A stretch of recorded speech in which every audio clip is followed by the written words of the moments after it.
427 deputy CM గారు. అధ్యక్ష శ్రీ వంకా రవీంద్రనాథ్ గారు అడిగిన ప్రశ్నలు అధ్యక్ష. ఒకటి,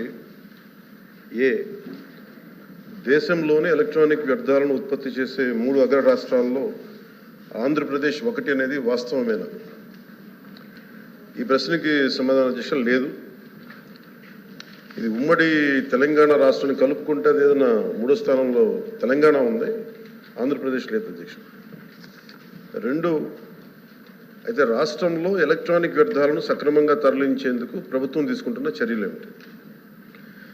ఉత్పత్తిదారుల ద్వారా అందించబడిన దేశవ్యాప్త విక్రయాల డేటా ఆధారంగా జాతీయ స్థాయిలో ఎలక్ట్రానిక్ వ్యర్థాల ఉత్పత్తికి సెంట్రల్ పొల్యూషన్ కంట్రోల్ బోర్డు అంచనాల ప్రకారం ఆంధ్రప్రదేశ్ రాష్ట్రం 12వ స్థానంలో ఉందని పేర్కొనడం జరిగింది.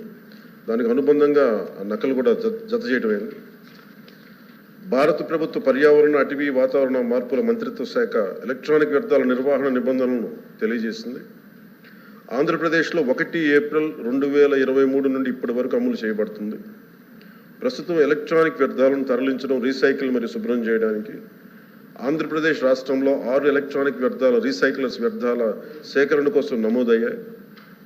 రాష్ట్రంలో ఉత్పత్తి అయ్యే మొత్తం ఎలక్ట్రానిక్ వ్యర్థాలను ఎలక్ట్రానిక్ వ్యర్థాల రీసైక్లర్స్ ద్వారా సేకరణ జరుగుతున్నది. ఎలక్ట్రానిక్ వ్యర్థాల రీసైక్లర్స్ వ్యర్థాలను ప్లాస్టిక్లు, విలువైన ఇతర లోహాల, ప్రమాదకర వ్యర్థాలు మరియు ఇతర పదార్థాలుగా విభజించడం జరుగుతుంది. ప్లాస్టిక్ వ్యర్థాలను గ్రాన్యూల్స్ గాను, పెల్లెట్స్ తయారీ కోసం ప్లాస్టిక్ వ్యర్థాల ప్రక్రియ యూనిట్కు తరలించడం జరుగుతూ ఉంటుంది. ప్రీ ప్రాసెసర్లు, కో ప్రాసెసర్లు, ట్రీట్మెంట్, స్టోరేజ్, ప్రమాదకరమైన వ్యర్థాలను తరలించే సౌకర్యం, environment protection training, treatment, storage and disposable ఫెసిలిటీకి తరలించే సౌకర్యం అధ్యక్ష. ఎలక్ట్రానిక్ వ్యర్థాల రీసైక్లింగ్ యూనిట్ల ద్వారా విలువైన ఇతర లోహాలు సంగ్రహించడం అవుతుంది.